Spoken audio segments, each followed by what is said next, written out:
Today I have Ciara Ferguson, Andy Allen, Paul Frew, Vice Chair Kelly Armstrong and Mark Durkin, and on Starleaf we have Anya Murphy and Aisling Riley. Can I ask if there's any apologies? Stephen Dunn. Oh, Stephen there too? Stephen Dunn. Was it? I didn't see Stephen. Sorry, Stephen's there as well, and he has his hand up for some reason. I don't know why he has his hand. Oh, his hand's down. Is there. Hands down to somebody. Probably is somebody there. Sorry about that, Stephen. Agenda item 2 is draft minutes. Members, you'll find the draft minutes of the 16th of November at page 5 of your pack. Can I ask, are members content to agree the minutes of the 16th of November 2021 is drafted? Agreed. Great, thank you.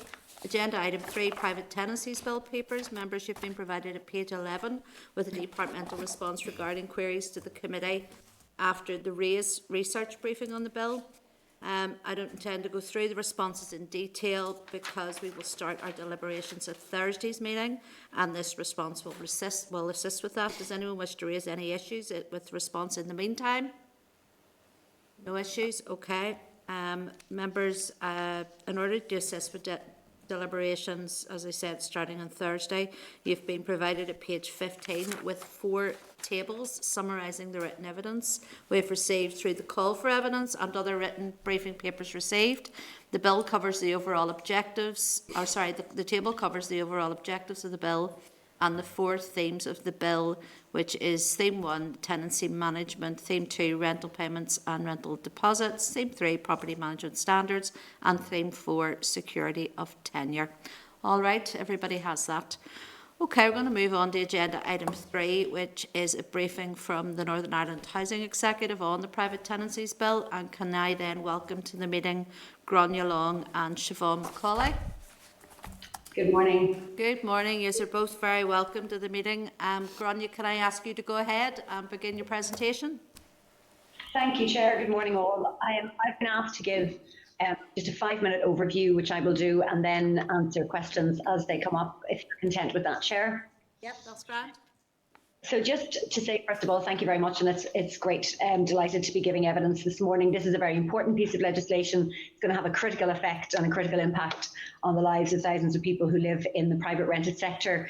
It goes far beyond that, however, because as you well know, committee, all tenures are interlinked and the relationship between tenures is critical. When you get one tenure right, it has a positive knock-on effect on others, and vice versa, as I say, where we have improvements to make and they have a knock-on effect. So I'm giving evidence in my capacity as Chief Executive of the Housing Executive. We're the Strategic Housing Authority, so we look across and we take a whole systems approach to housing. And so the comments that I make this morning are informed by our role as the Strategic Housing Authority, our understanding of the role and the function of the private rented sector, but also how it relates to other sectors. And as you well know, the level of housing need, the sheer scale and nature of housing need in Northern Ireland means that the private rented sector is an extremely important tenure. And as I say, it has knock-on effects for wider tenures. We undertake a lot of research, including into the private rented sector. So what I'm about to say is informed by that. But we're also a major landlord, and so therefore, in terms of the work that we undertake in relation to our just under 85,000 homes, there's some lessons I think that we can learn, but also that there are lessons I think for the wider sector. So just some comments and some observations from me as set out in the briefing. I suppose to start, just to be clear, it's our view certainly that this legislation, this forthcoming legislation, will have a positive effect in the round. I think, but certainly, however, we feel it is limited in scope, and we feel it's a missed opportunity not to include looking at wider fitness standards in the sector and regulation of letting agencies. So those separate points that are not covered by this forthcoming legislation, I think will limit the impact of what we're about to do. And I think that's disappointing, but nevertheless, we look forward to and hope that with a level of urgency, those two other areas of focus will be brought forward in due course. And it's certainly in the best interests of tenants that is done. I think the second point to make is the impact that the decisions that are taken in this bill on the private rented sector will have a knock-on effect on levels of homelessness, and we hope a positive impact on levels of homelessness. I'll give you an example. We have a view, for example, on the notice periods that are required and that should take place within the private rented sector, if we improve the approach to notice periods, we feel that will have a knock-on positive effect on numbers of people who are presenting as homeless. From our experience, both as the Strategic Housing Authority and as a landlord, too many people are being made homeless because of shorter notice periods. They're not simply able to find suitable other forms of accommodation. So I will touch on that, but certainly the interdependency between the private rented sector and wider sectors and levels of housing need, I think, is very, very stark. You will have picked up on that, obviously, and that will have been made clear to you from other organisations giving evidence. And I think that needs to be borne out in the legislation as it comes forward. And just to make the point around even though this is called the private rented sector, and of course homes are owned by private individuals or private organisations, this is a highly subsidised sector. So as you well know, nearly half of those living in the private rented sector receive financial support either from housing benefit and universal credit to meet housing costs. So it is a sector in which a large amount of public money is invested. It's invested in the best interests of those tenants to meet housing needs, but therefore, as the Strategic Housing Authority, we're very clear that a more regulated sector will do better and do more in the best interests of tenants, and that's our strong view in relation to that. And just to give you, and just to echo the points I think that I've made from evidence from others, in Northern Ireland we spend 4 times as much on subsidising rents as we do on investing in new build and refurbishment. And I think it's my job to, I suppose, make that point that actually what we really do need to do alongside this piece of legislation is to ensure that we get a better balance now, I think, between that level of subsidy within the private rented sector and a better balance in build social housing across the piece and refurbishment. But no doubt we'll come back to that. I just want to echo points made by, again, a number of colleagues from other organisations in relation to the number of low-income families with children that are now living in the private rented sector with higher rents and poorer conditions than they would be if they were accommodated in the public sector. And I echo the expert advisory panel on the anti-poverty strategy more than 10 years ago, a couple of years ago, that made that. So again, I think there's a critical need now to be looking at conditions sector, and I think regulation can go some way to do that.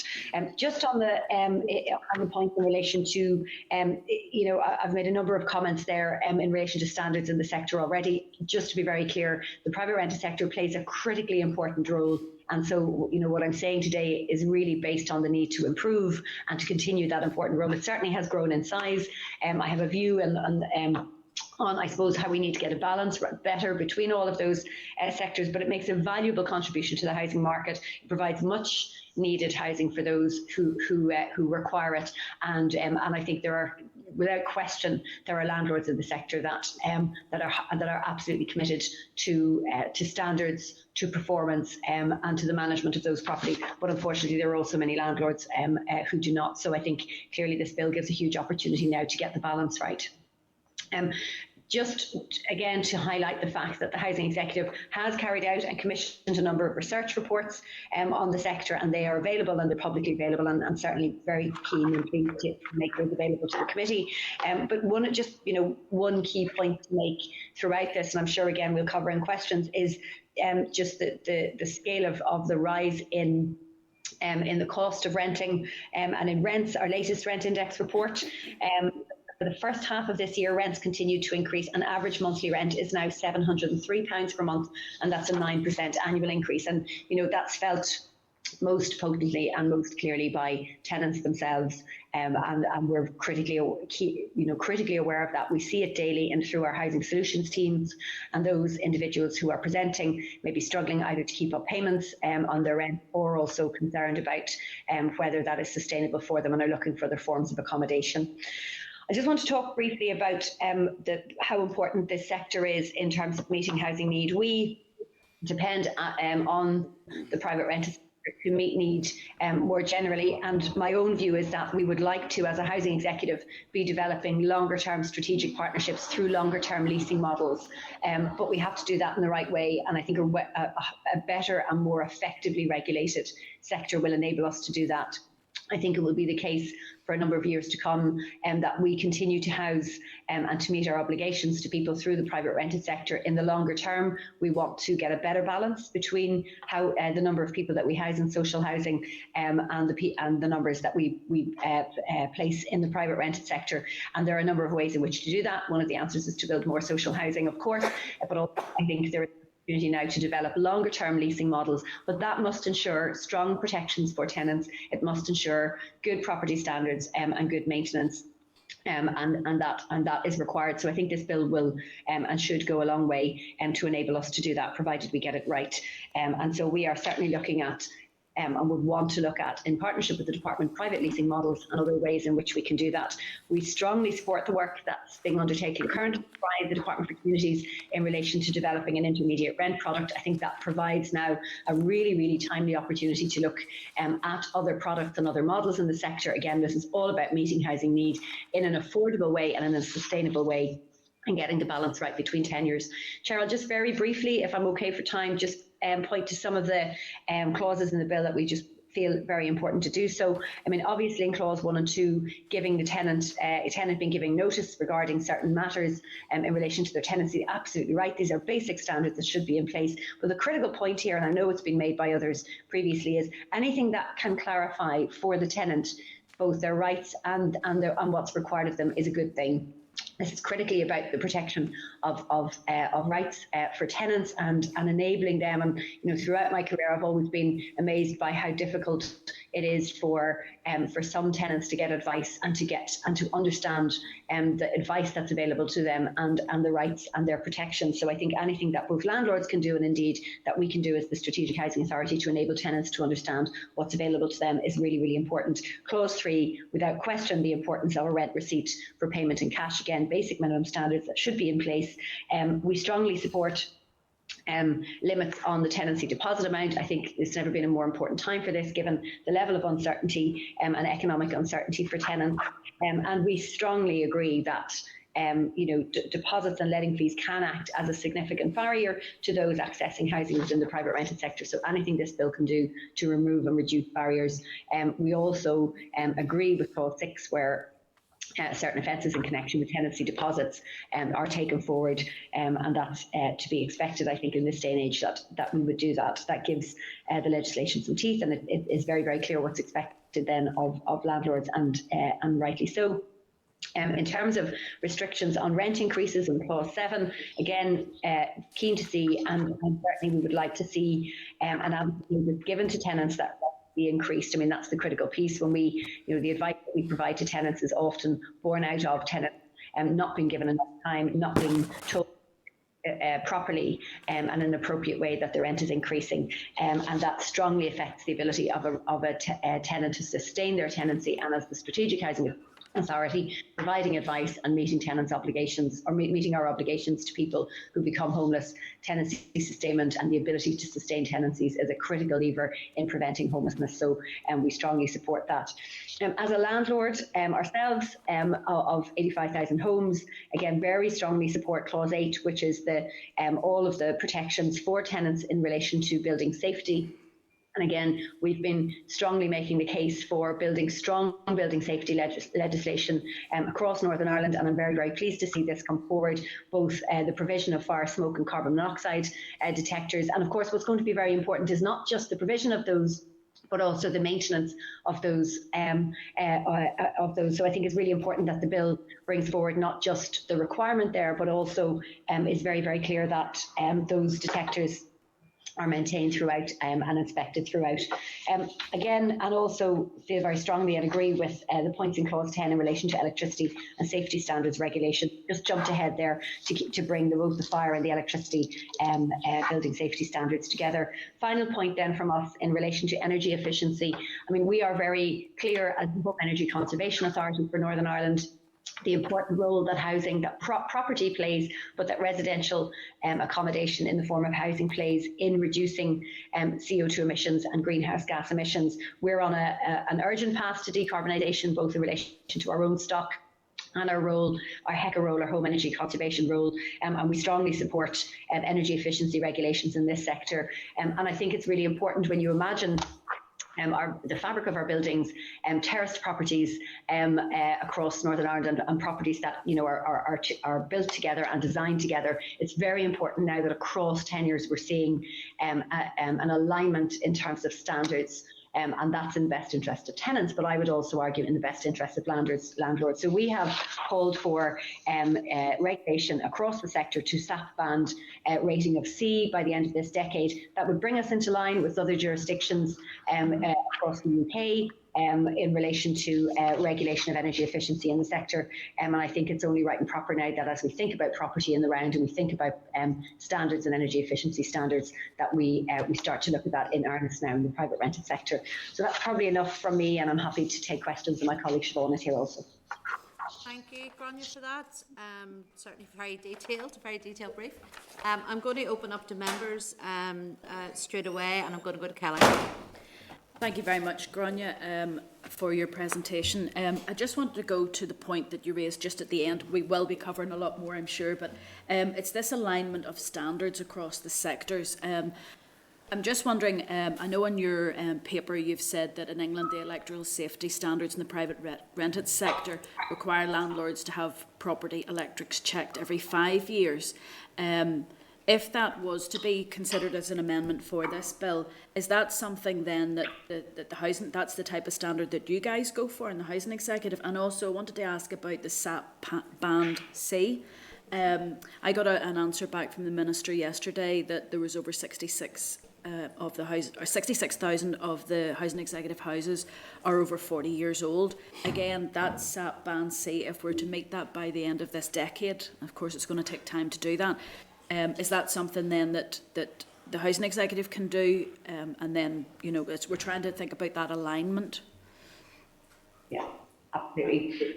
Well, I just to say I strongly support the principle of alignment across the sectors, and that's for a number of reasons. As I say, the building fabric and when we look at how stock has been built, designed and built across Northern Ireland, we live in close proximity. Homes are often built, as I say, one after the other in a terrace or in a row, and over the years the housing executive has sold quite an amount of its stock. So our stock is now often, you know the phrase, pepper potted across estates, and so it's important that as a piece we are aligning the fabric of our properties so that they are as energy efficient as they can be, and trying to get that done as I say, as close as we can together. I think will really help tenants, but it will also help, I think, government as it brings forward measures to better insulate our homes, and we're playing a key role there. I will come back to your point in relation to electrical safety standards, but just in relation to SAP band C, yes, I mean, we are on a path in the housing executive to improve our properties, and we want to be in a position to be there by the end of this decade at least at SAP band C, and we would want to go beyond that. And I think there's the challenges there are going to be around the funding models. They're also going to be around the technology that we use. We have a range of different construction types, as you know. We are currently undertaking a European Regional Development funded retrofit scheme across a number of council areas, and that will retrofit up to 1,900 homes, well, hopefully more than 1,900 homes, but we're doing that right now, this year, next year and the year after. So we will learn a huge amount in relation to our approach to retrofitting, and I think that's why we feel very strongly that given the amount of homes that are now in the private rented sector, some of whom are former housing executive stock, many are not, many have been private sector homes throughout their life, that we make sure that there is an alignment, and that does follow what's happening in other jurisdictions. When you're looking at the envelope of a row of properties, it's critically important that that we undertake energy efficiency measures, and where we can do that in one row at a time, that would make a huge difference. It makes life much easier for tenants as well. On electoral safety standards and on the standards more generally, I mean, just to be clear to the committee, what we're recommending in the main here, what we're recommending are the standards that we would apply in relation to our own properties. So we provide, for example, mains operated smoke and heat detectors to properties. We also install carbon monoxide detectors in every property where a combustion appliance, so that's a gas boiler or a solid fuel installed boiler is in place, a solid fuel fire is in place, and all of our detectors are inspected manually as part of our annual safety check of the heating system. So again, what we're keen to do is to ensure alignment across the tenures here in as much as we can and as much as is reasonable. Okay. Can I just ask a supplementary on that, and then I'll come to you, Paul? You had said in your briefing that you'd hoped that all of your properties had reached Band C by the end of this decade. What would you say is the most common theme or thread that needs to be addressed? Is it the insulation, or is it something else that would bring all of the properties up to Band C? There will be a combination of, I mean, certainly we take a fabric first approach to it, Chair. So that would be, I mean, where we would start. So that will be a combination of ensuring insulation, reducing defects in insulation, which obviously we're well aware of, and the data released, and we release data on a regular basis on insulation. A huge amount of work to do there on cavity wall insulation, and a whole house approach to, and a fabric first approach. So that would certainly be our priority, and that's why we want to undertake the retrofit solutions that we are. We also undertake, as you well know, through our Home Energy Conservation Authority role, and beyond our own stock, a huge amount of intervention there, and I'm sure Siobhan will want to touch on that. I think once we get underway with at scale with a fabric first approach, where we're looking at insulation, cavity wall insulation, roofing and so on, and the wider envelope of the house, we also then in this decade will move at pace, and in fact we are undertaking a number of pilots so that we're looking not just at the fabric of the building, but we're then also looking at the heating system and decarbonising our heating systems. And there's a number of pilots that we're undertaking looking at ways in which we can decarbonise heating through, for example, heat pumps and so on, and hybrid heat pumps. So we have a number of pilots underway at the moment, and we want to undertake that at scale. But I think to be really clear, our focus has to be, and it certainly is, on the fabric of the building, and that's why we really are ramping up now at scale our approach to insulation, both in terms of roofing and cavity wall.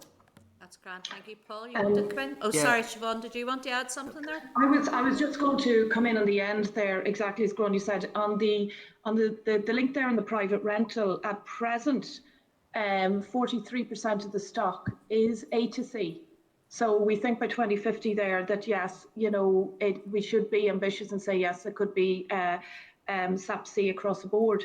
We've also, from 2001 to 2015, done around 120,000 properties with affordable warmth scheme, and we have currently around 53.8 million of lifetime fuel cost savings.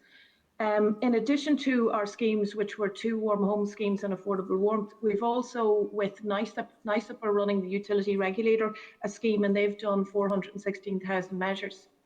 So actually there's been quite a bit of interventions, exactly as Gráinne said, into the sector. And what's good as well is that we do a survey every year, and we're getting 90% satisfaction with our survey for the work carried out. So that's on the private rented. On the landlord side of our business as well, we are doing external cyclical maintenance as well, and we're trying to roll that out now every 5 years. And exactly as Gráinne said here, it is a range of measures, from the outside fabric of the building to insulation, and then to obviously the different types of replacement of heating systems as well. And it will depend, of course, on the funding that we can get. But the aim would be to be like Scotland and England, which is their target for SAP C as well for 2050. Okay, thank you. Siobhan, Paul? Yeah, thank you. Just on that point, if I'm right in what you said there, 43% of, is that housing executive stock? Of private rental, of the private rental market, of private rental is currently band A to C. Can I ask what's the equivalence then in the housing executive stock? I will have to move back to Gráinne on that one, apologies. I think the majority of ours is between D and C at present, but I'll have to double check on that one for you. Yeah, I'll send the figures exactly over to the committee later today. We have those. I mean, we're very, I'd say, very data rich as an organisation in terms of understanding the energy performance of our stock. I just wanted to on the point around insulation, because this is quite an important one in relation to our own stock and what we're undertaking. As you know, I mean, loft insulation from our perspective, and I think it's the case more generally, is one of the main measures in terms of maintaining warmth in the home, and certainly, critically important now that it can help cut fuel costs for households, and that's front of mind given the soaring energy prices that are being experienced by our tenants. And so just to be clear, building regulations, they're not retrospective. They only apply when we come to do appropriate works. And that's the approach that we take. So we comply with the standards that are in place at the time. And we are undertaking an upgrade of our properties to 270 millimetres. And that's when we undertake planned maintenance schemes. And we have a huge planned maintenance programme for this year. So we will invest, we hope to invest up to 218 million in our homes in this financial year, and a huge amount of that now enables us to go in while we're upgrading our properties, upgrade our insulation to 270 millimetres, and that's undertaken on an incremental basis, because I'm sure you're well aware the shortfall in our funding for stock investment is significant. So as we are undertaking planned maintenance work, while we are there, we will go in, and that's what we're doing this year, upgrading properties and loft insulation at scale as we go through our planned maintenance programme. Okay, thank you. In your commentary on clause 9, you say that the Housing Executive's House Condition Survey reports that private rented sector tenants experience higher levels of fuel poverty than other housing tenures, with properties having lower energy efficiency measures in place. I get that, but can you then tell us the comparison between the private rented sector and the Housing Executive at this time? Yes, I can. What I'm going to do is, as I'm working through this, I'm going to pull up a report that we've just commissioned. We launched this year from the BRE, which has given us more data on that. So if you're content, I'll be able to give you that as we go through the other questions. I just want to make sure I give you the right answer. No, and even if you want to, send it in writing, that's fine, Grania. I'm not going to hold you to it now if it's not at hand. So don't worry. Can I ask you then about the fire, smoke and carbon monoxide alarms? Are all Housing Executive stock fitted with all three? Yes. So yes, essentially we operate. So we provide, and they're mains operated, and they're smoke and heat detectors to our properties, and we also install carbon monoxide detectors in every property where there's a combustion appliance. So that's a gas boiler or a solid fuel fire. So that's the work that we undertake as a landlord. As I said, in relation to the private rented sector, more generally, it's very, very important that they're not just provided or installed, they must be inspected. So all of our detectors are inspected annually. That's part of our annual safety checks of our heating system, and they're replaced then if they're found to be missing or defective. So that's the role that we undertake as a landlord. We have a compliance team within the Housing Executive. They undertake a rolling programme of inspections, and where, as I say, any of our detectors are found to be defective, or if they need an upgrade, then we will do that as part of that annual rolling programme. Is there anywhere that you are refused entry? You know the way some people can step outside of a scheme? Does any of your tenants refuse you entry with regards to the fitting of a carbon dioxide detector? Yes, from time to time and again I can provide the committee with the percentages. I mean, they are pretty low. All landlords, social or private, will be, it's kind of a routine challenge for landlords everywhere to get access to homes to undertake inspections. Obviously, during COVID-19 restrictions, that was made more difficult, and we fully understood that, and we took a number of measures and put a number of measures in place to ensure that tenants felt safe when we were going into people's homes. We did pause some of our inspections for a short period of time during the very early restrictions, and the rollout of inspection programmes has recommenced, as you can imagine.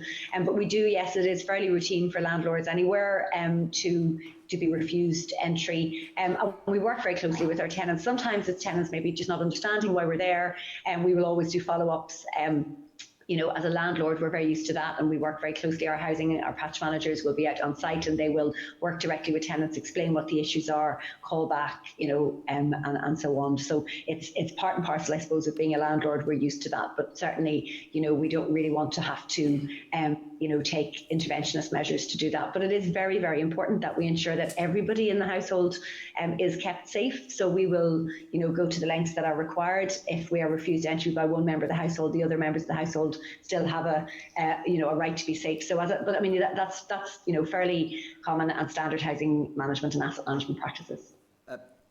You state on your commentary in clause 10 that you think that landlords should check their electrics every 5 years.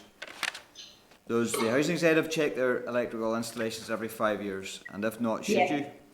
Yes, we have a program of electrical inspections, and again, I'll give you the rolling program details. And we would, again, part of the reason we ask for that, and we're recommending that in relation to this tenure is because of the lessons I suppose we've learned in relation to our own electrical checks. But yes, that's part of our approach to compliance. We undertake that, we report that internally up through our relevant governance and committees. And again, that's part of a rolling programme of compliance and inspection by us as a landlord, yes. Okay, thank you, Grania. Thanks, Paul. Ciara?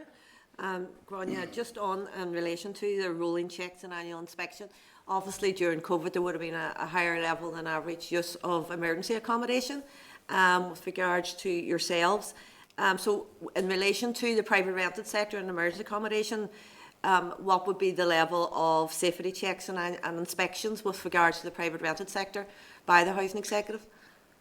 Yeah, so we have without question seen, I mean, I think I've used the phrase soaring. I've run out of adjectives to describe just the scale of demand for temporary accommodation during COVID-19. And that came about for a number of reasons. Homelessness presentations in some council areas reduced or flatlined because the restrictions meant that people just didn't feel safe moving accommodation. And sometimes they stayed in very inappropriate accommodation, and we were extremely concerned about that. In other areas we saw, and across the piece, we saw up to 170%, sometimes 190% increase in temporary accommodation placements. And again, really concerning for us.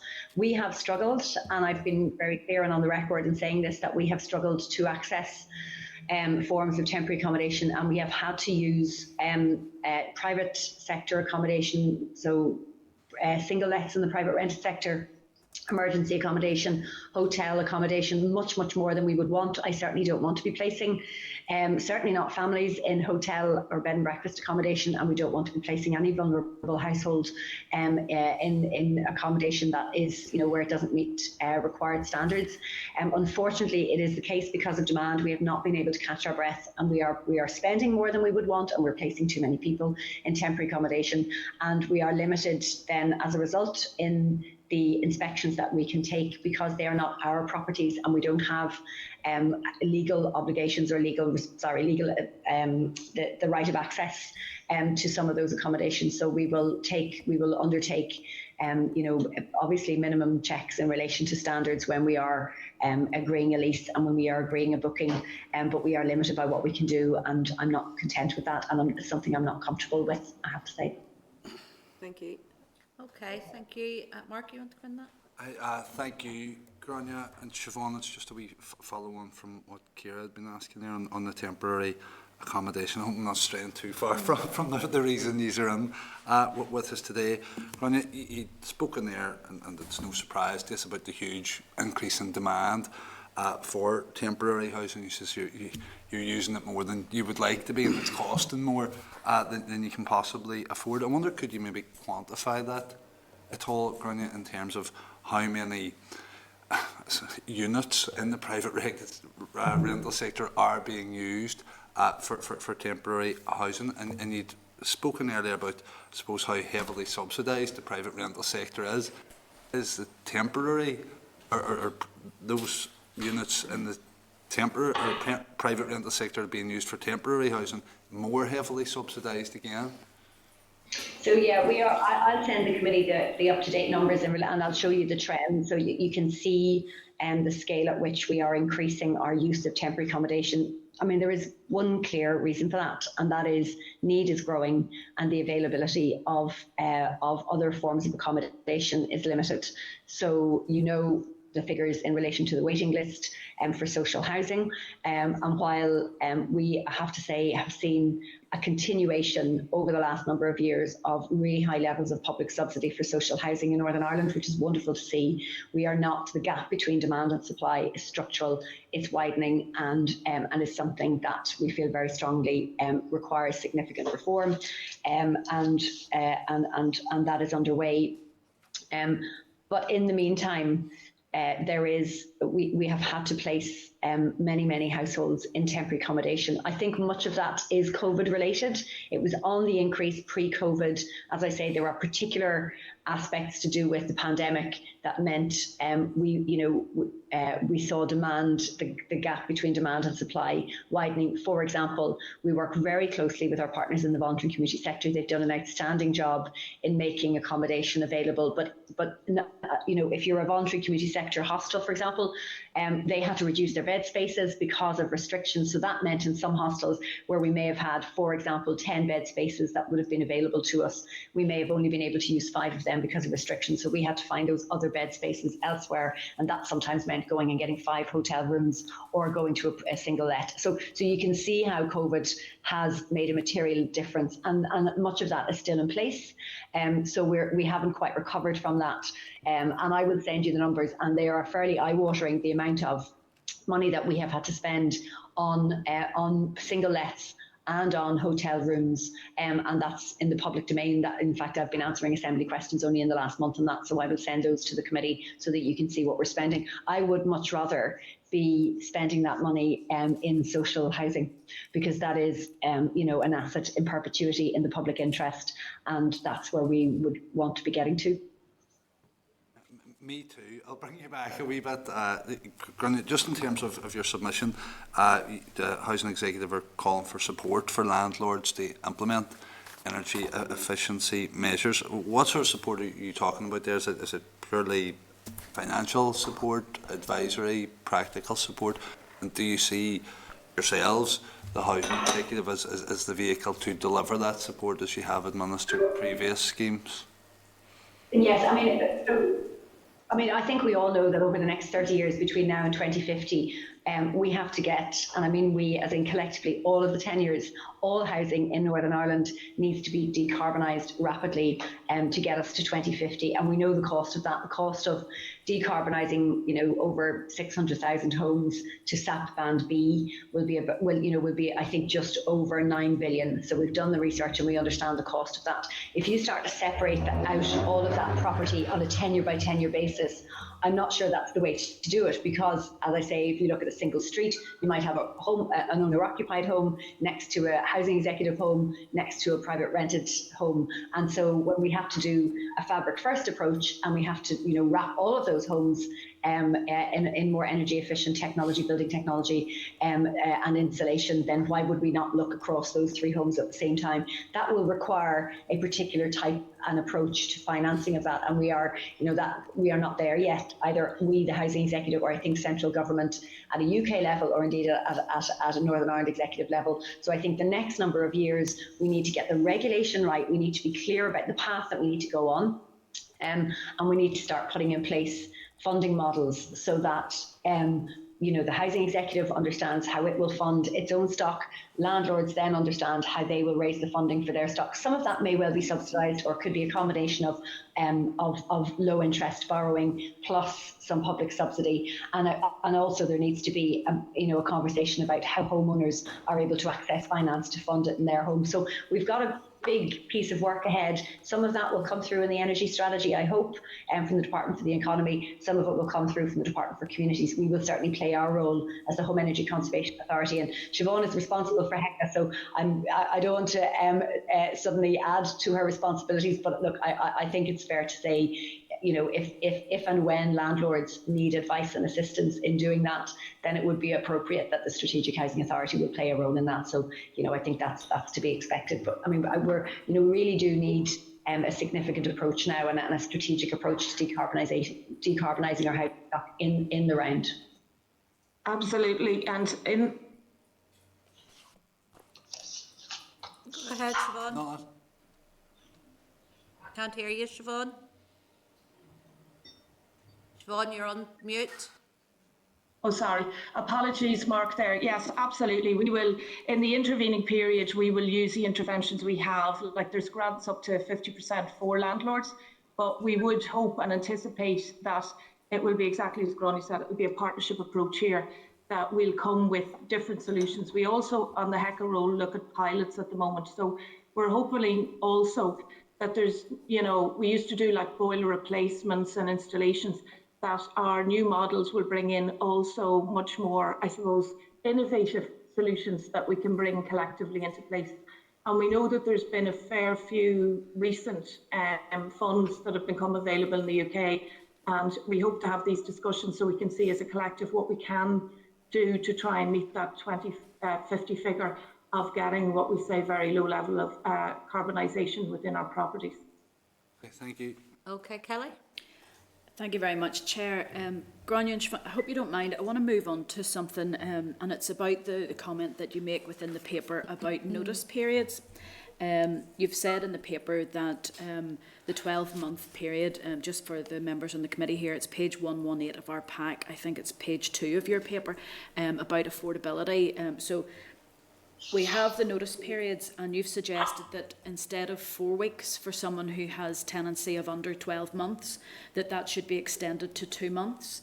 I'm just wondering, I'll ask you just for clarification, how that fits in with the homelessness strategy, because as you have said, quite a number of people do have, under 12-month contracts, and would that 2-month extension, and rather than 4 weeks to notice, would that help reduce homelessness? And can you tease that out for me? Yes, thank you. I'm very happy to do that. We had significant discussions internally within the organisation in relation to this, and I think we feel very strongly that we have to ourselves ensure alignment, so that what we are saying, we applies to one sector, but we take account of the effect that has on another. So this is, this view that we would extend notice periods to 8 weeks is fundamentally born of the lessons that we've learned in relation to homelessness, and listening to people, quite frankly, who have experience of homelessness and who have said to us through our work and with our partner organisations in the voluntary and community sector, the shorter notice periods had directly contributed to me becoming homeless.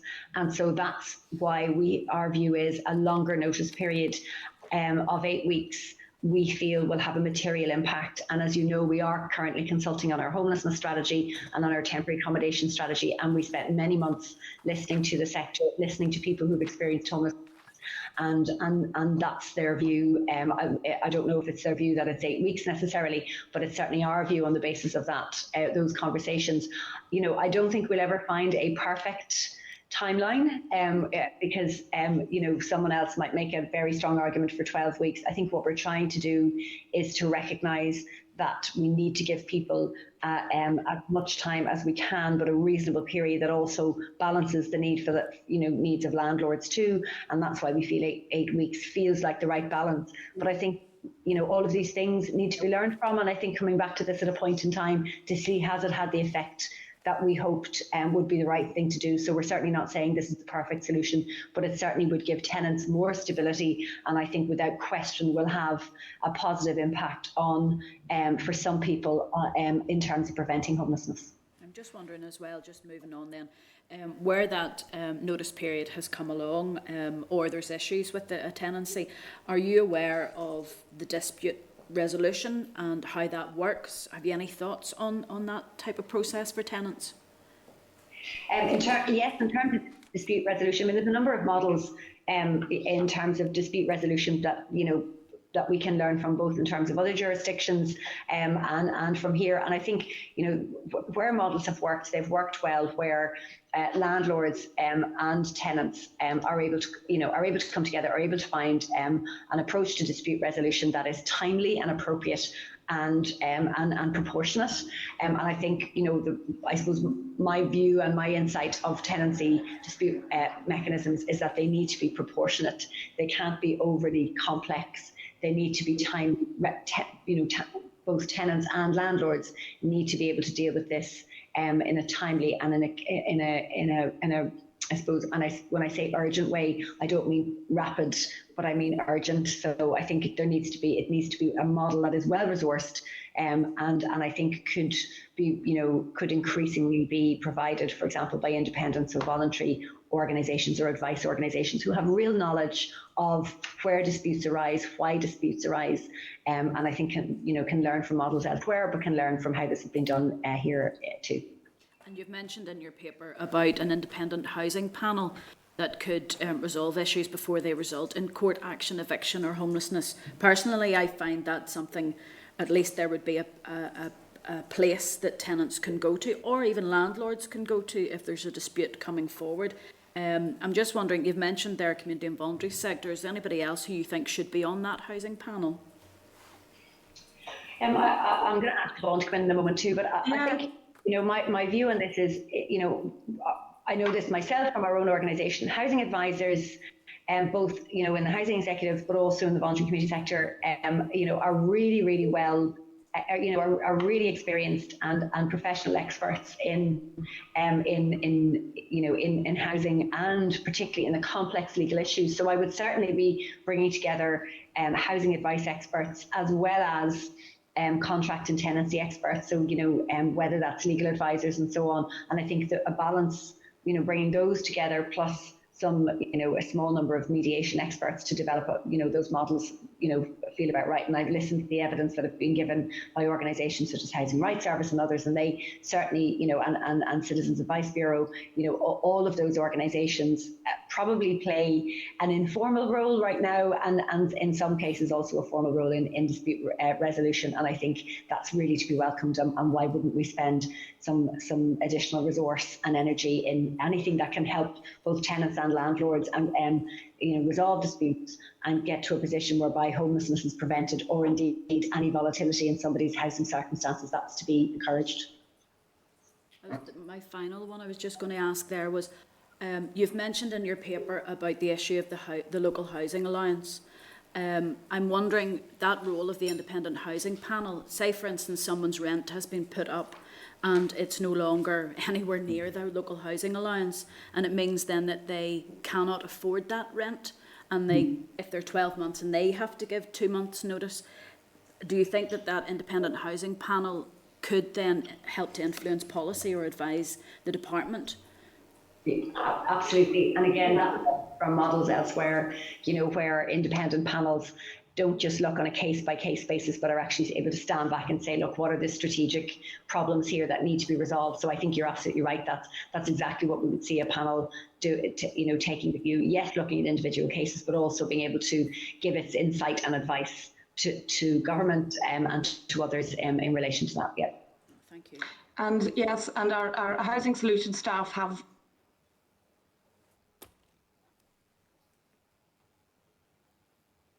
You're on silent again, Siobhan. Sorry about that. Our housing solution staff have intervened like that before, and it's very much, as Gráinne said, it's very much there that within our homeless prevention strategy, that's what we're about.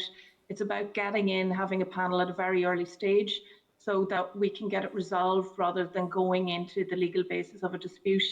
In addition to that, we do support into housing rights and citizens advice, and they have strong expertise in this area, so we would see them involved with that as well. So I think that it's we've put that in our response that we do. We see that the aim of the exercise is to get as early as possible into a mediated position so that we can try and keep the tenant as long as possible within the property. And for the landlord as well, if there's a long-term arrangement, this can be beneficial to them too. It's better, even if it's a lower rent, having someone longer term than somebody just for a short period of time. Okay. I just wanted to also, to come back on just one or two questions that we hadn't answered, and it was, apologies on my side. In relation to the house where we said our own stock on a rating, we do it between 0 and 100 for the SAP rating, and our own stock at present is between 55 and 68. So hitting from a band D and linking in at some of our good stock to a band C. Ideally, we would want with our own stock obviously up at a band C as well. And finally, on the one on the homelessness, in relation to the utilising of the private rental sector, it is very heavy at the moment, Mark. We are using upwards 16 to 18% in the private rental sector. Now, the reason is because, and a big part of it is COVID.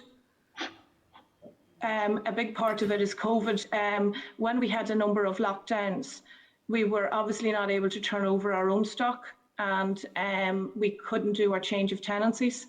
In addition to that, as Grania said, our social distancing, and where we may have at times in facilities, we might have had shared rooms or communal areas that had to be all remodelled. So that has led to a pressure in the system that we would hope, as we try and, I suppose, transition to living with COVID, but it being open all the time will allow us to actually utilise more of our stock again. Okay, look, thank you, Siobhan. I'm very conscious of time. Folks, does anybody, just before I move on, Paul, I know Paul has a further question. Anybody required to be in the chamber at 10:30 that's here right now? I know I'm down as bench duty, but I can sort that out. Okay, that's fine. Paul, go ahead. Yeah, just on the dispute resolution, in your submission you say that you support the establishment of an independent housing panel which could provide an opportunity to resolve issues before they result in court action, eviction and homelessness.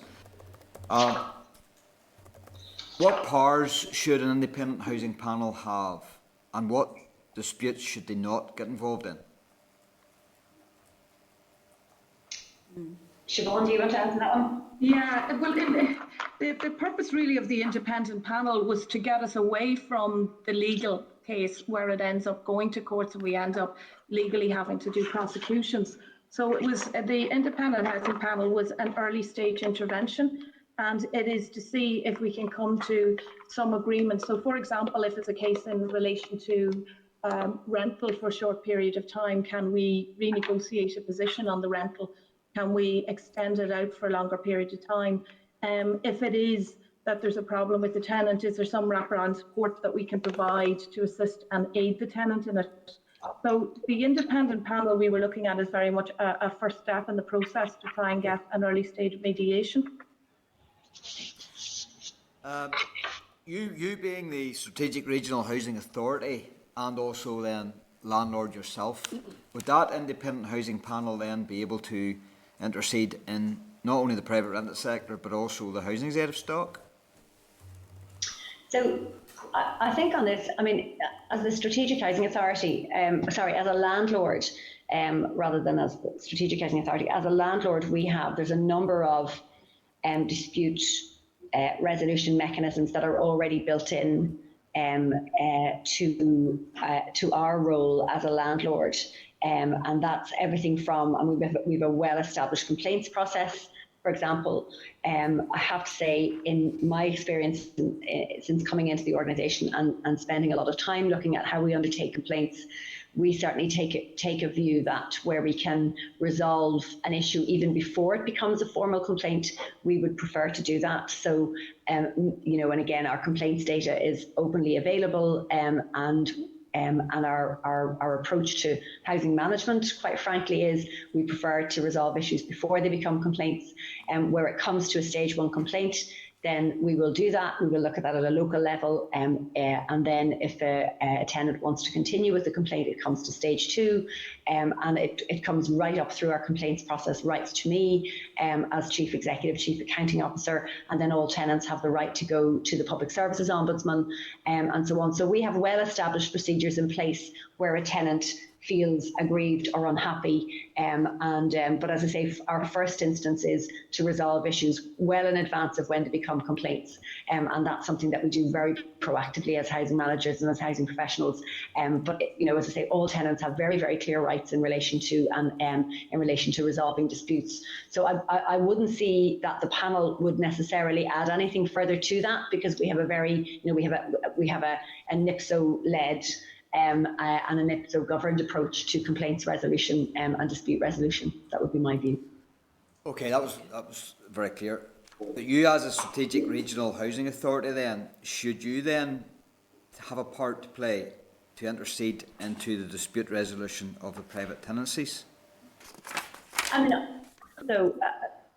the Strategic Housing Authority, we will play whatever role is asked of us. It would always be our view. Yeah. If it's the right, if it is the view of the Northern Ireland Executive and the Assembly that we can play a role to do that, then, and it is felt that we are the right organisation, then I will certainly ensure that we have the resources and skills and capacity to do that and do it in the right way. So there's no in principle reason why that would be an issue at all.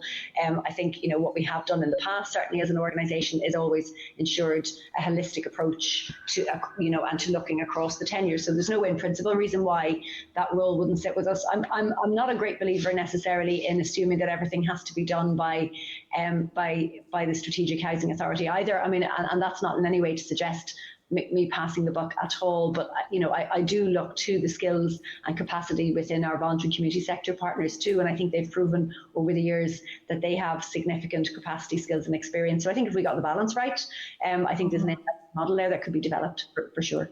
Okay, thank you, Sharon. Grant, Paul, thank you. I'm very conscious of time, Grania, so I don't want to keep you too much longer. I just want to, there's maybe some stuff you could, I know you're already sending stuff through to us, but just maybe further to do with, you had mentioned in your paper about how there wasn't sufficient numbers of long-term tenancy agreements, and just maybe how that would look. You'd said something around templates could be drawn up for 3 different lengths of tenancy. Just how that would work would be good for the committee to know, and also about the build to rent model, which is available in Europe and other parts of GB, and how that would work in for the tenants as well. And also I want to ask you, and you can send all of this on to us, I'm not asking you to give us answers right now because we are stuck for time. The requirement in the Republic of Ireland where rents are only reviewed every 24 months with 90-day notice having to be given. I don't know how long that has been in effect, and is there any evidence of how that's working? I think that would be good for the committee to know, because that's part of this as well, is to do with the notice period and the increase in rents. If you can send any of that through as well. Certainly. I mean, there's a lot of research out there. I'll ask our head of research to look at this into the effect of regulation of both rent levels, but also regulation of rent setting. And there's a lot of research both from the Republic of Ireland, which in turn, when it was developing its model, looked to Germany. It's a number of cities in Germany that have their own citywide approach to rent regulation. So there's a lot of lessons that could be learned. So I'm very happy to send that forward to the committee, and happy to follow up.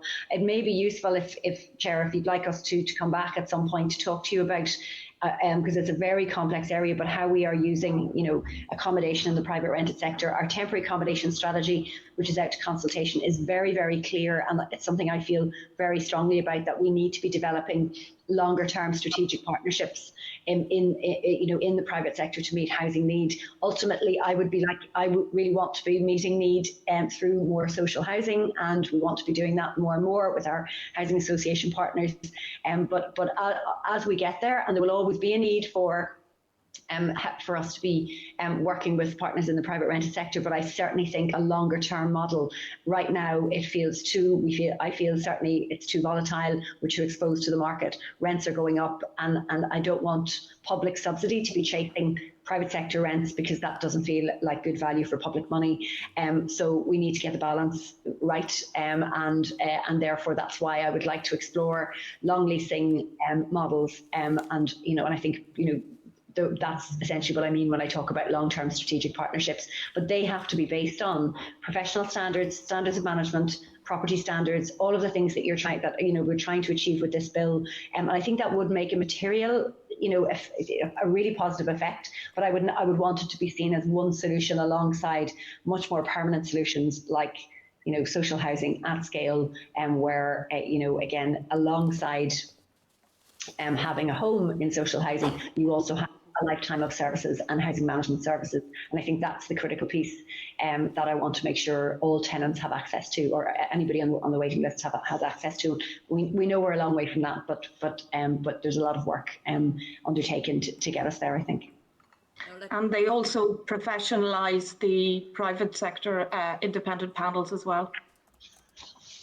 That's grand. If I could ask you just to send that information on, I say we are very pushed for time, and certainly we will have you back. I know we have hopefully planning a stakeholder event We've had lots of people contact us to do with the homelessness strategy, with any housing strategy going forward. We intend to hold some events around that, so therefore we will need you back in to discuss those things, certainly at length. But anything to do with the bill and the questions that have been asked, if you can forward that on, that would be really appreciated. So thank you very much for your time today.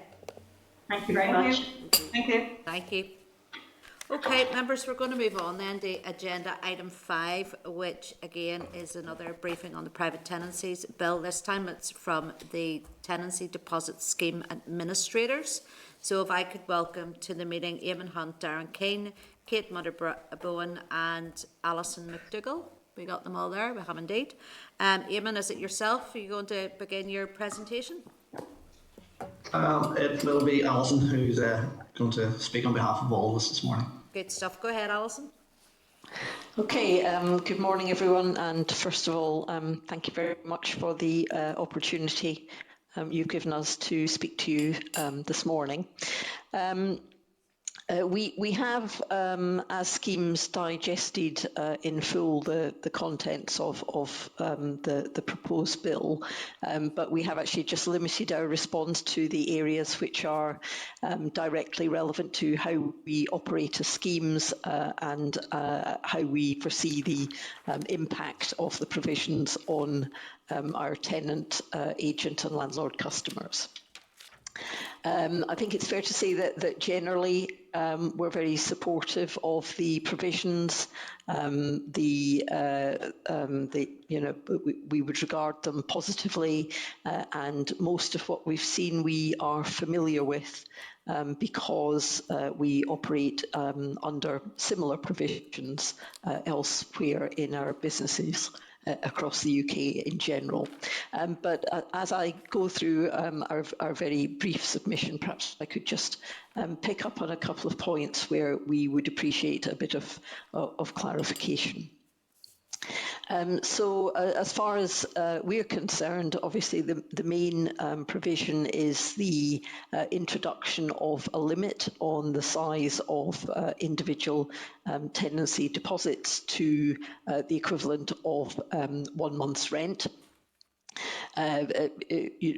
We operate tenancy deposit caps elsewhere in the UK, and we're familiar with them, and so the only comment is that the size is different to what we're used to elsewhere, but it's not an issue for us.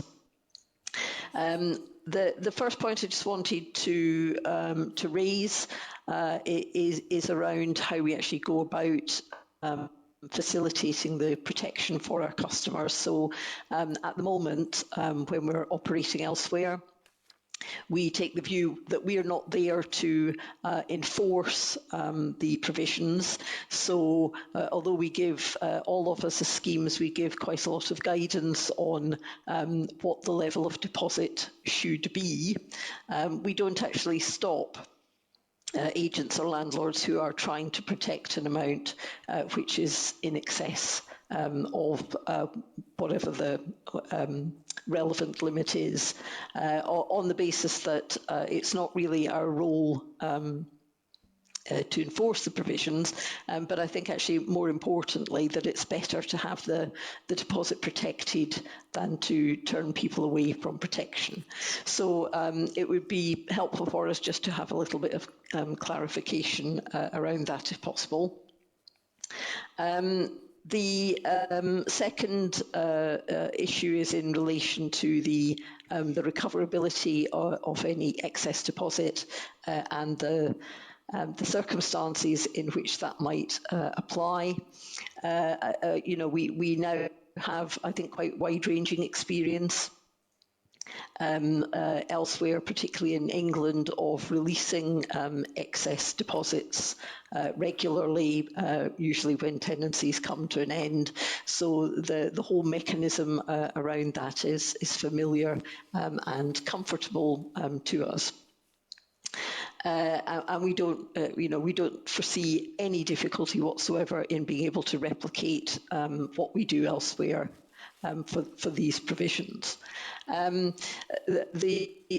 one thing that we were slightly unsure of in relation to this area is what happens in the circumstances where a fixed tenancy comes to an end, a tenancy rolls over to become a periodic tenancy.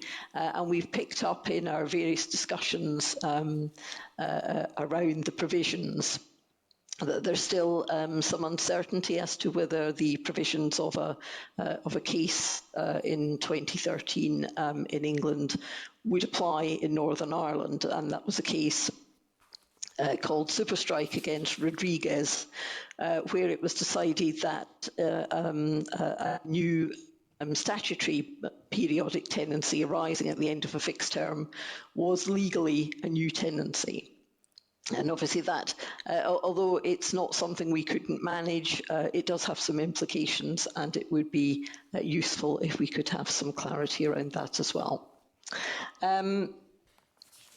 I think the third area that we've just touched upon in our paper is just in relation to the new time limits that are proposed in relation to both protecting deposits and serving the required information on the tenant. Again, not totally directly relevant to us, but relevant to our customers. It's certainly the case that agents and landlords find the current 14-day limit for protection pretty challenging, and therefore extending that out to 28 days, I'm sure, is extremely welcome. But we did notice that the proposal is also to extend the time limit for the prescribed information from the current level of 28 days out to 35 days. We, I suppose, were curious as to why that was, and would just make a practical suggestion that we didn't see any reason why they shouldn't be, both dates shouldn't be aligned. I think in a practical sense, all of the schemes offer landlords and agents the ability to use pre-populated templates where they only have to fill in the extra information that's relevant to them. And I think it's our experience that they tend to do the whole thing in one go. So they protect the deposit and then they serve the prescribed information all at the same time. And therefore 28 days or 30 days would be, in our view, entirely appropriate to be able to accomplish both of the tasks and perhaps avoid any element of confusion when there are two timescales involved. So I think in a nutshell, these were just the points we wanted to raise. But as I said in my initial comments, within the context of welcoming the proposals, being positive about them, and being confident that we can work easily with them. Thank you, Alison, for that, and certainly the issues that you raised for clarification, the department will certainly get back. It's up to them to clarify those issues. They do listen in, and they're usually very quick at getting back to the committee with clarification. So we'll ask them just to cover that. Which member wants to start with this line, Kelly? Thank you very much, Chair, and thank you very much, Alison. Alison, you mentioned about the tenancy deposit elsewhere in the UK. What is the average amount, or what is the average for that tenancy deposit outside of Northern Ireland? Oh, now you're challenging me. I know the Northern Ireland one, which I think is about 640 or so at the moment. In Scotland, it would be, I think, around about, it'd be north of the Northern Ireland one, but under £1,000. And in England, I think it's about 1,000 at the moment. I don't know if my colleagues have more up to or more precise information than that. Hi, Alice. Sorry, I was Darren King from a Letting Protection Service. Yes, for England, the average deposit for us is around about sort of £900, £850, £900 is the average deposit amount. And is Hi, it's that Kate. based on, sorry, is that based on a number of months of rent, or, you know, what's that figure based on? That's an average of the deposits that are actually protected within the scheme. So, you know, they can vary from £500 through to £1,200, £1,500. But if we take the average of the deposits that are protected at any one point in time, the average amount is around about £850, £900. I mean, we certainly, the government does send us every 6 months the total deposits held by the three schemes and the averages. So we can certainly come back with the more precise numbers if that would be helpful. It would be useful to find out, in this bill we're talking about deposit being, you know, no more than a month's rent, say. It would be useful to find out how that cost and the other areas is what it's defined on. I just wanted to ask you, with regards to Northern Ireland, in your experience, what percentage of deposits are being returned or retained? I'm not sure we have that data precisely. I don't know, Eamon, would we be able to come up with that data? I can have a look and see if I can find it. The majority is returned. I mean, the disputed value or volume is less than 1%. The last calculation for all deposits held in Northern Ireland. So the majority of this, deposits are returned in full, is what I'd say. And there's very few actually disputed on that level. But I think in terms of, you know, if the question is aimed at, do people tend to stay in the property for a further fixed term, or do they move on to a separate property? We can see whether we could dig out that information as well. Just the reason why I'm asking is because from our experience of those who are under 12 months, and particularly when we spoke to students, the number of deposits being returned appears to be very low. I'm interested that percentage of disputes is about 1%. If you could get us figures on that just to confirm that, that would be brilliant. I'm wondering then, as an outcome of that, do private renters know that they can dispute their deposit not being returned? How are they communicated with? How do they know about their rights on that? So that is part of the prescribed information that is given to the tenant at the start of the tenancy. Obviously the deposit hopefully gets protected. I think each of the schemes, in addition to offering landlords and agents the facility to have their prescribed information pre-populated, and that prescribed information includes the requirement to tell the tenant where the deposit is protected. I think also all of us, I think I'm correct in saying, issue what we would call a sort of deposit protection certificate, so a piece of paper which tells the tenant, or which they can access in their own account, that their deposit is protected, how much is protected, etc. And the leaflet and information that is provided to tenants at the start of the tenancy would explain who has the deposit, and what the tenant might need to do at the end of the tenancy to access the deposit. And the way they do it would depend slightly on the type of scheme that protects the deposit. So an insured deposit would generally involve a discussion with the agent or landlord who holds the deposit. And in the overwhelming majority of cases, an agreement is reached between the parties, and the agent or landlord who holds the deposit divides it out in accordance with that agreement. If there isn't an agreement, the tenant can then approach the scheme that holds the deposit to explain there's a problem getting it back. The scheme then asks the agent or landlord to send the deposit to us, and we conduct a dispute resolution process for that.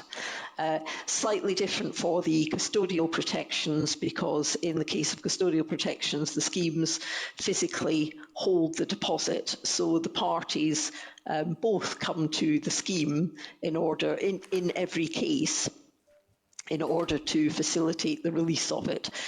So either a tenant can come and start that process, or the agent or landlord will start the process, and the schemes will communicate with the other party.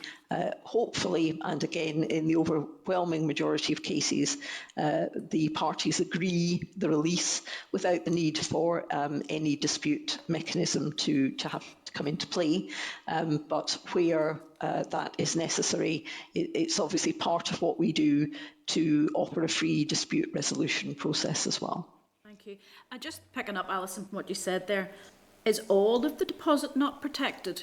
It seemed to be, unless I picked you up wrong, it seemed to be that not all of the deposit is protected. Sorry if I misled. I think probably what I was trying to say is that if there is a situation where the deposit is protected under insured provisions, the deposit remains held by an agent or landlord throughout the tenancy, and the schemes only become involved in holding the deposit in the insured scheme if there's a problem at the end of the tenancy. And it's not necessarily the case that there's a problem about the whole deposit. So we would only ask the agent or landlord to submit to us the amount that's actually in dispute, which is not necessarily the whole deposit. Okay. And just from your experience, how long does it take for once it goes to dispute with yourselves involved, how long does it take for a deposit to be returned to a tenant? First of all, if it's in the custodial world, they do have to go through the repayment process, and that does involve some statutory time limits. So that's not, they have to go through that process. As far as the dispute process is concerned, and I think, again, we operate in broadly the same way. We all have a way of asking both parties to provide us with some evidence. In our case, they get 2 weeks each to provide some evidence. We do maybe spend a day or two making some checks.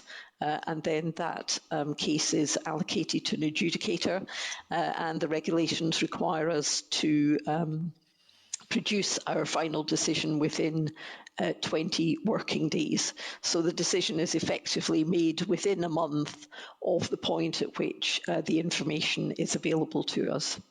Thank you. That's very helpful. Okay, thanks, Kelly. Any other? Yes, can I ask, out of all the disputes, and you say that the percentage is low, but out of all the disputes, is there a common theme as to why deposits aren't handed back? Well, I mean, I suppose we could comment on the issues that are most prevalent, which tend to be cleaning. It's not a Northern Ireland thing. It's the same in Scotland. It's the same in England. It's been the same since the schemes were set up. There is something, I think, emotional about cleaning that causes people to argue about it.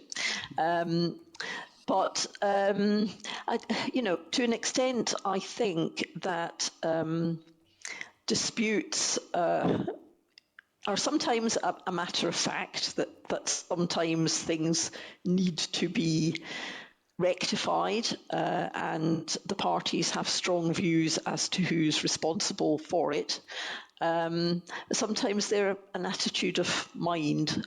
We do, unfortunately, I think, all have to deal with a number of disputes where the sum in dispute is actually very small, but people will say this is a matter of principle, that, it's only £5, but we need it sorted. So I think it's a variety of things. It is often the case, and I think we're probably all similar in this respect, that each dispute probably ends in each party receiving a part of the deposit. So it's relatively unusual that either the tenant secures the return of 100% or the agent or landlord secures the award of 100%. Most of them involve an element of the deposit, the disputed deposit, being shared. And that, I think, just reflects the fact that probably both parties have some merit in their case. Is there a trend that for most tenants that happen to want to pay it, that nearly by default their deposit is withheld for cleaning? Not in our experience. I don't know if the others want to come in here, but pets do seem to generate an awful lot of interest and discussion. It's certainly our experience, and part of my other role is running dispute resolution for TDS throughout the UK. So I think I can talk to this in relation to all of the jurisdictions, is that, pets are not a major factor in the disputes we see. Okay. To the extent that they do appear, I mean, my view is a pet may have a tendency to cause some damage or some cleaning requirements, the way other factors about the way people live in a house, cause these factors. But I don't think pets are something that loom large, I suppose, in our dispute world. Okay, can I ask? And Alison, I'm happy. So I was just happy to clarify as well from our perspective, in terms of our disputes, very much like Alison has said, and pets disputes aren't generally seen that very often for us. Okay. And I would say the same. It's Kate here from My Deposits Northern Ireland. It's not really the main issue. There are obviously some, but as Alison said, it's really cleaning and perhaps gardens that are the main issue. Okay. Can I change now to the subject of cash payments? In your experience, do you know of many landlords that only accept cash? Eamon, do we have experience of that? The majority would be very low from my experience in dealing with landlords and from discussions with them, that they wouldn't take cash payments. Although I do think that there possibly is a majority or a proportion that will take cash payments, but the majority would be online, especially tenants as well. I think they like to make bank transfers, keeps a track record of all rental payments coming in, which is important rather than paying cash. And is there any disputes arising out of cash payment? Again, no, not that's being dealing with. very, very, very rarely, I think, do we see cash. Certainly not cash payments of either deposit or rent throughout a tenancy. I think very occasionally we might get a dispute where the tenant, I don't know, has changed bank account or something, and so for one period they haven't, their direct debit has failed, and they've popped into the agent's office and they've handed over cash, and we do, I think, all give very clear guidance that in these circumstances agents or landlords should provide rent receipts, and tenants should ask for them. Just on that, there is a part in the bill, clause 5, which you have centred on, and it's 5. I don't know if you've got it in front of you. It's 5, clause 5, 3b, where it says, if that is not possible, to give a receipt as soon as reasonably possible after that time. To be honest with you, I don't like that. I'm not comfortable with that part, because I don't think there should be any time when somebody is going to offer cash and they don't get a receipt. And if the receipt's not available at that time, I believe the cash should be withheld until there is such time as there is a receipt.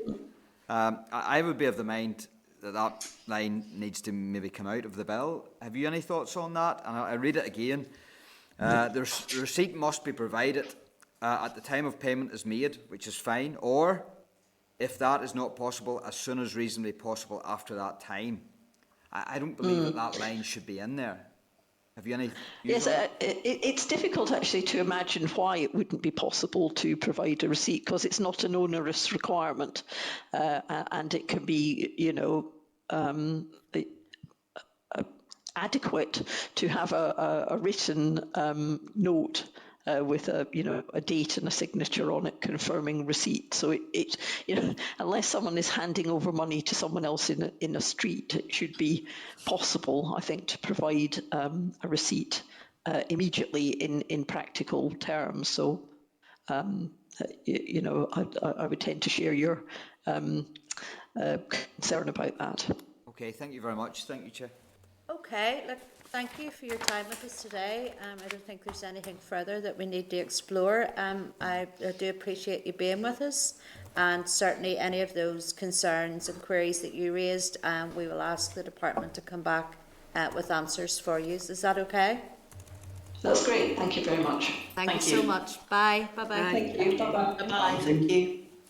Okay, folks, we're going to move on to agenda item 7, which is date, time and location of our next meeting. Our next meeting will take place on Thursday, the 25th of November at 9 a.m. in room 29. So thank you, members. This is the Northern Ireland Assembly Committee Room 30.